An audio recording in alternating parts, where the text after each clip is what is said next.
Isso é importante.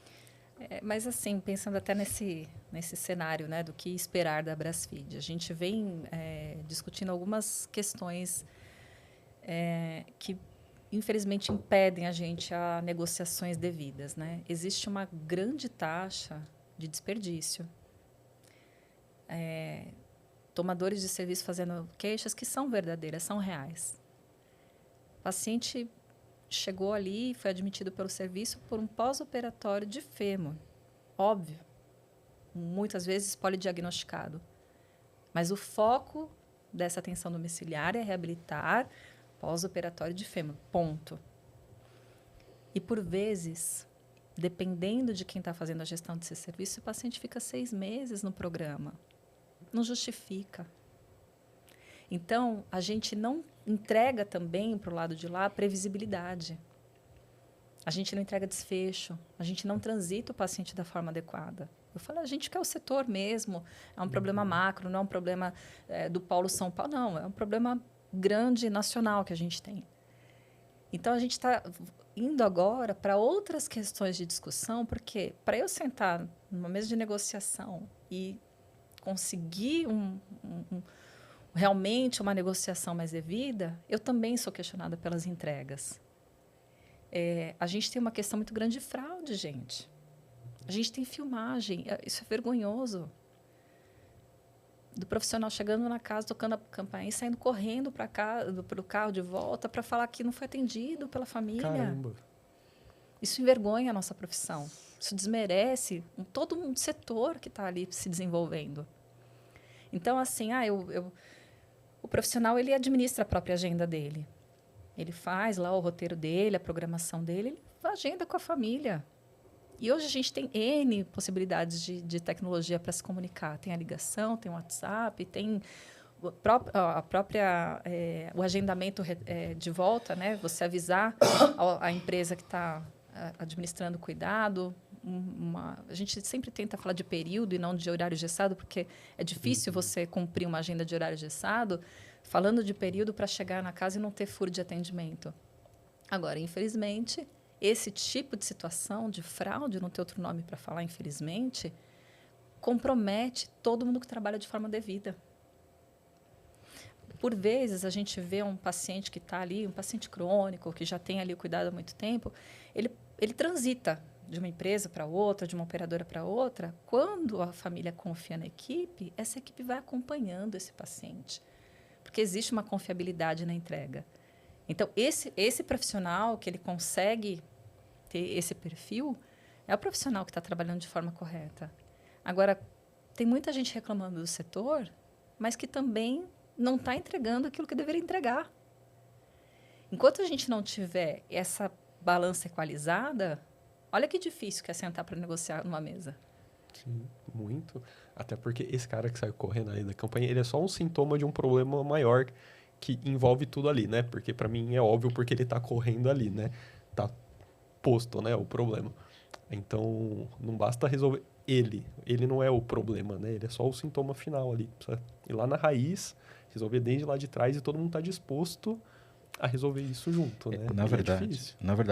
o que a gente sempre coloca é que, assim, pensando no profissionalismo da atenção domiciliar, a gente existe há talvez 25, 30 anos, vamos colocar assim. Né? 30 anos. 30 anos, nós somos jovens ainda. Sim. Assim como a nossa profissão também é, né? Só que a cultura dentro da atenção domiciliar, ela foi toda remodelada da forma errada. Por várias questões, que é o que a Marisa trouxe aqui. Então, desde o momento da questão da precificação, passando pela valorização, por modelos de remuneração, tudo isso já foi tentado, tudo isso já foi, né? E ainda se procura a fórmula mágica. E ainda ninguém encontrou. A gente sempre brinca que é engraçado porque gestor de operadora de saúde parece que ele dorme um belo dia, no outro dia ele acorda, parece que ele inventou a roda. Aí ele já cria aquele modelo que você fala, meu Deus, mas como é que faz? Porque aí é só, olha, mais isso, tá, mas e aí? Ah, não, mas...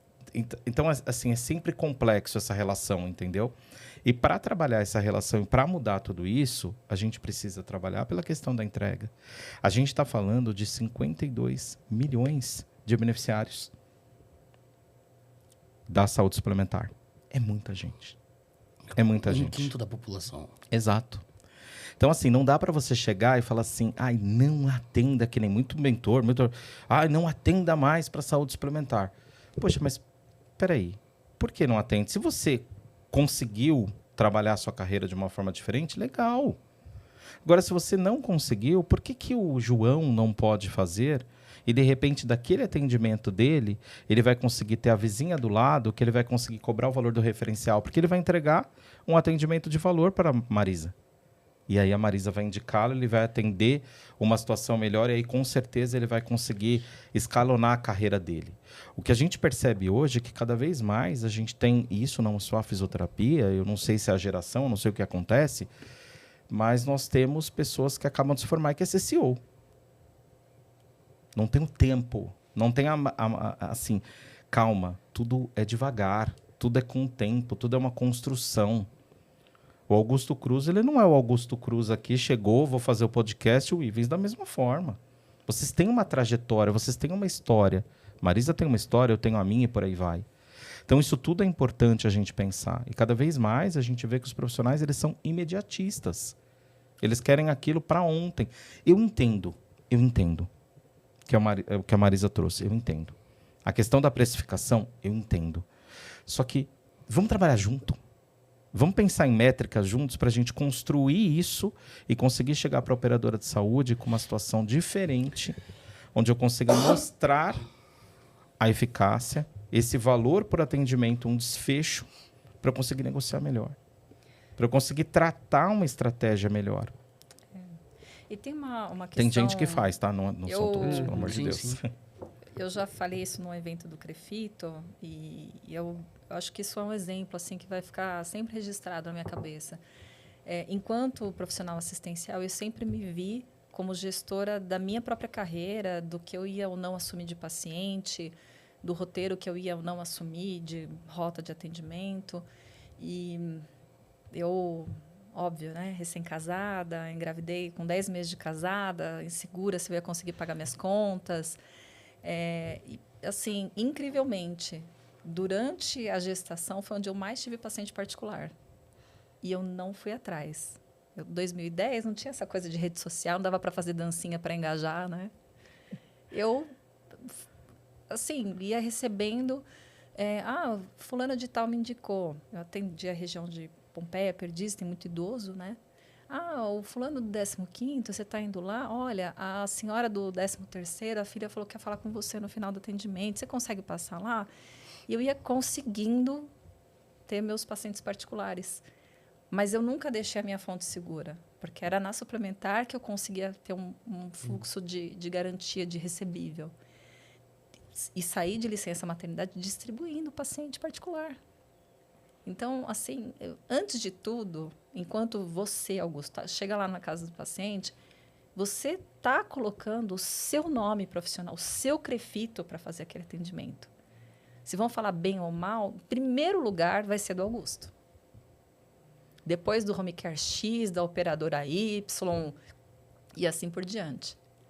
Mas o nome que vai ficar fixado para essa família, em primeira instância, é o seu. Isso não pode ser esquecido. Muito obrigado por assistir, galera. Não esquece que toda segunda-feira, às 8 horas, tem episódio novo aqui no nosso canal. Então, já deixa seu like, siga a gente nas redes sociais e se inscreva no nosso canal também. E eu espero você no próximo videozinho aí que você encontrar no seu feed.